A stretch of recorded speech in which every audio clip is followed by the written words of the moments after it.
Hi Team We Run, Coach Alexa here, coach for Reading and South Oxfordshire and of course the internet.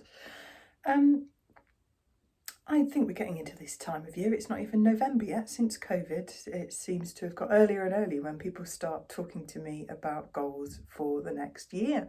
It used to be that those conversations started on or after January the 1st, but now they're creeping into the previous year, which can only be a good thing because more time to plan and train up for particularly races in the spring is always useful. You can get more out of your training and your performance by taking it a little bit more slowly, planning in more time. And I think as runners, it's often really easy to think about goals, not necessarily easy, let's not call it easy, let's call it tempting, to think about running goals in terms of distances, in terms of times at certain distances, and of course events and races. You know, there's a load of different type of events and races out there to choose from beating your PB at your local park run. I've got a runner of mine returning from injury whose goal is to do a junior park run with her son again, all the way through to marathons, ultra marathons, fast road racing, you know, kind of slower paced because of the terrain, mountainous or ultra running.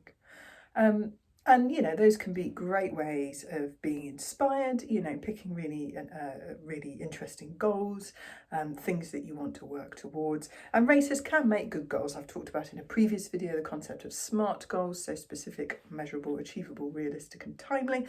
And races tick pretty much all of those boxes, so they do make pretty good goals. The other thing, though, I'd like to encourage people to bear in mind when they're picking any running related goals, and they absolutely do not have to be race related running goals, they're just quite a popular choice for runners, is what does that goal mean for your training? So if you've got a particular goal in mind for next year or the next few years, it might be worth having a little bit of a chat with a coach if you've got one, or just a bit of a kind of introductory chat with a coach if you've not already got one, to go, what would this mean in terms of my training? Because, you know, longer events, marathons, particularly ultra marathons, they need a decent time commitment in terms of training. So what might that look like across my week?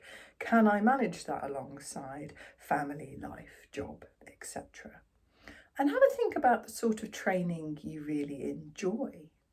So, you know, if you're actually really getting a lot out of speed work, you really like doing faster paced sessions, you like that feeling of really getting your kind of bang for your buck in a sort of 30 to 40 minute training session in the week, you're not so much of a massive fan of slogging through the cold, wet winter weather, then maybe a spring marathon is not for you, because that's not going to match some of the things that you might want to do in training from a time point of view.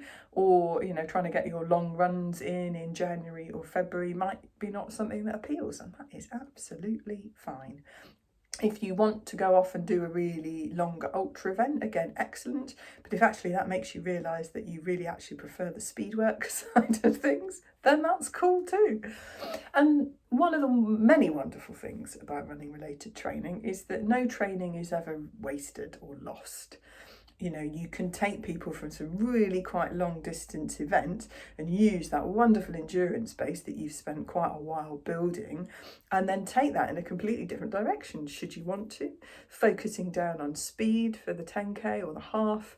And the same, you know, if somebody's been working with you for those sorts of 10k half marathon distances for a while, you can take that and that speed base and that strength base and you know, pile on the distance and refocus it elsewhere. So as you perhaps get your thinking cap on, maybe already thinking ahead into next year and what you might want to do running and fitness goals wise, races are great. Goals don't have to be races, events, distance and time based. They can be fun based, imagine that. And also have a little bit of a think, and if you'd like to chat to a coach about it, you know, please do post and ask a coach question or book a coach call in the app about what these various goals mean for your training. And maybe you work it the other way, have a conversation about what training you really enjoy and what goals might come out the back of that. Anyway, food for thought. Happy running.